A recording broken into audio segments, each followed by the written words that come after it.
ಪಥ್ಯ ಮತ್ತು ಅಪವರ್ತನ. ನಿಮಗೆ ಕಾಮನ್ ನಾವೇನಂತೀವಿ ಇದನ್ನೇ ಸ ಅ ಮತ್ತು ಮ ಸ ಅ ಅಂತೀವಿ.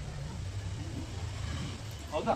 ಈಗ ಅಪವರ್ತ್ಯ ಅಂದ್ರ ಗುಣಕ, ಅಪವರ್ತ್ಯ ಅಂದ್ರ ಈಗ ಲಸ ಅಂದ್ರ ಲಸ ಲಘುತ್ತಮ ಸಾಮಾನ್ಯ ಅಪವರ್ತ್ಯ, ಅಪವರ್ತನ ಅಲ್ಲ, ಲಘುತ್ತಮ ಸಾಮಾನ್ಯ ಅಪವರ್ತ್ಯ.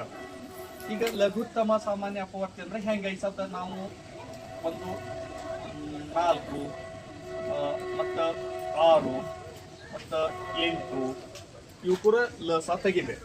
4, 6, 8 ಅಂದ್ರ ಇವು ಕೂಡ ಗುಣಕಗಳು. ಗುಣಕ ಹೆಂಗ ಬರ್ತೈತಿ? 4 1 4, 4 2 8, 4 3 12, 4 4 16, 4 5 20, 4 6 24. ಇದು ಹಿಂಗೆ ಎಂಡ್ಲೆಸ್ ಇರ್ತದೆ, ಅಲ್ಲಿ ಕೊನೆ ಇಲ್ಲ ಇದರ ಗುಣಕಗಳು. ಇನ್ನು 6ರ ಗುಣಕಗಳು 6 6, 6 2 12, 6 3 24, 6 5 30, 6 36 ಇದು ಎಂಡ್ಲೆಸ್. ಮತ್ತ 8 8 2 16, 8 3 24, 8 4 32, 8 5 40 ಇದು ಎಂಡ್ಲೆಸ್. ಹೌದಾ?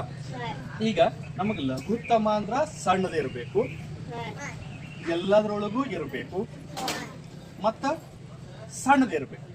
ಈಗ ನೀವು 4 ಸಣ್ಣದದ ಆದ್ರ ಇವೆರಡರೊಳಗೆ ಇಲ್ಲ. ಹೌದಾ? ನೆಕ್ಸ್ಟ್ 6 ಇಲ್ಲಿ ಅದ, 6 ಇವೆರಡರೊಳಗೆ ಇಲ್ಲ. 8 ಇದ್ರಾಗದ, ಇದ್ರಾಗೈತಿ, ಇದ್ರಾಗಿಲ್ಲ. ಹೌದಾ? 12 ಇದ್ರಾಗೈತಿ, ಇದ್ರಾಗೈತಿ, ಇದ್ರಾಗಿಲ್ಲ. ಹೌದಾ? ನೋಡಿ. ಮತ್ತ 16 ಇದ್ರಾಗೈತಿ, ಇಲ್ಲೈತಿ, ನೋಡು ಇದ್ರಾಗಿಲ್ಲ. ಹೌದಾ? 20 ಇಲ್ಲೈತಿ, ಇವೆರಡದ್ರಾಗಿಲ್ಲ. ಈಗ 24 ಇದ್ರಾಗೂ ಐತಿ, ಇದ್ರಾಗೂ ಐತಿ, ಇದ್ರಾಗೂ ಐತಿ. ಈಗ ನೋಡ್ರಿ, ಇದ್ರಾಗ 24 ಇದು ಲಸ, ಇದು ಇನ್ನ ಮುಂದ ನಮಗೆ ಇಲ್ಲಿ 48 ಬರ್ತದ, ಇದ್ರಾಗೂ 48 ಬರ್ತದ, ಇದ್ರಾಗೂ 48 ಬರ್ತದ. ಅದು ಅಲ್ಲ.